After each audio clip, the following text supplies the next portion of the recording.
ભાઈ તપસ્યા ને ત્યાગ આ આશીર્વાદ છે. આ મહેનતુ માણસના આશીર્વાદ છે. ભારત માતા કી જય!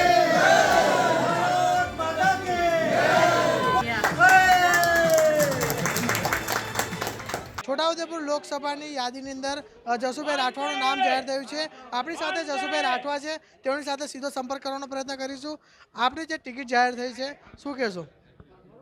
પહેલાં તો સૌપ્રથમ આપના માધ્યમથી દેશના યશસ્વી વડાપ્રધાન શ્રી નરેન્દ્રભાઈ મોદી સાહેબ અને દેશના ગૃહમંત્રી આદરણીય અમિતભાઈ શાહ સાહેબ, રાષ્ટ્રીય અધ્યક્ષ આદરણીય જેપી નડ્ડા સાહેબ, ગુજરાત પ્રદેશના યશસ્વી અધ્યક્ષ આદરણીય સી.આર. પાટીલ સાહેબ, ગુજરાતના મુખ્યમંત્રી આદરણીય ભૂપેન્દ્રભાઈ પટેલ સાહેબ, સંગઠન મહામંત્રી આદરણીય રત્નાકરજી, ભારતીય જનતા પાર્ટીનું શીર્ષ નેતૃત્વ અને પ્રદેશની પાર્લામેન્ટરી અને કેન્દ્રની પાર્લામેન્ટરી દ્વારા મને છોટાઉદેપુર લોકસભા બેઠકના ઉમેદવાર તરીકે પસંદ કર્યો છે.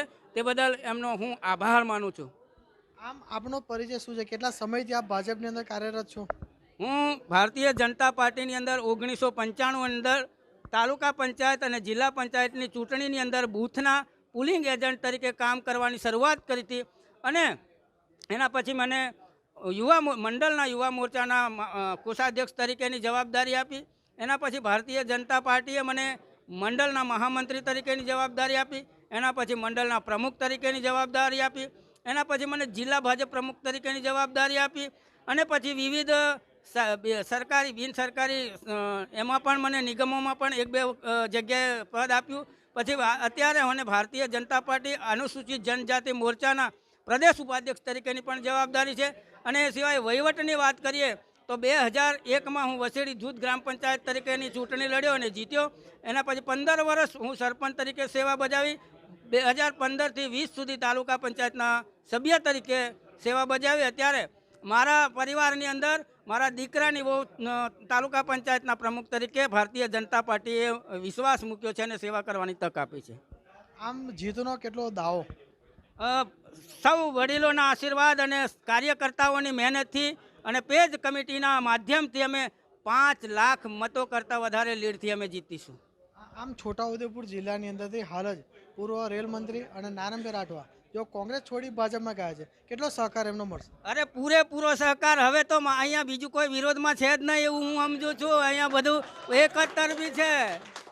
એક તરફ સામે જો કદાચ સુખરામભાઈ રાઠવા આવે અને જે છોટાઉદેપુરના ધારાસભ્ય છે, જે વેવાઈ છે, તો એમનો કેટલો સહકાર મળશે? એ ગમે તે આવે એનાથી કોઈ મતલબ નહીં. ભારતીય જનતા પાર્ટીના કાર્યકર્તા તન મન ધનથી લાગી જશે કામે.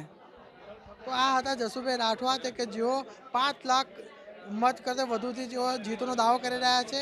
અને છોટાઉદેપુરના નારાયણભાઈ રાઠવા જે કોંગ્રેસ છોડી ભાજપમાં આવ્યા છે, તેમનો પણ ફૂલ સહકાર મળશે તેવો દાવો કરી રહ્યા છે. શેજબ ખત્રી, ન્યૂઝ 18 ગુજરાતી, છોટાઉદેપુર.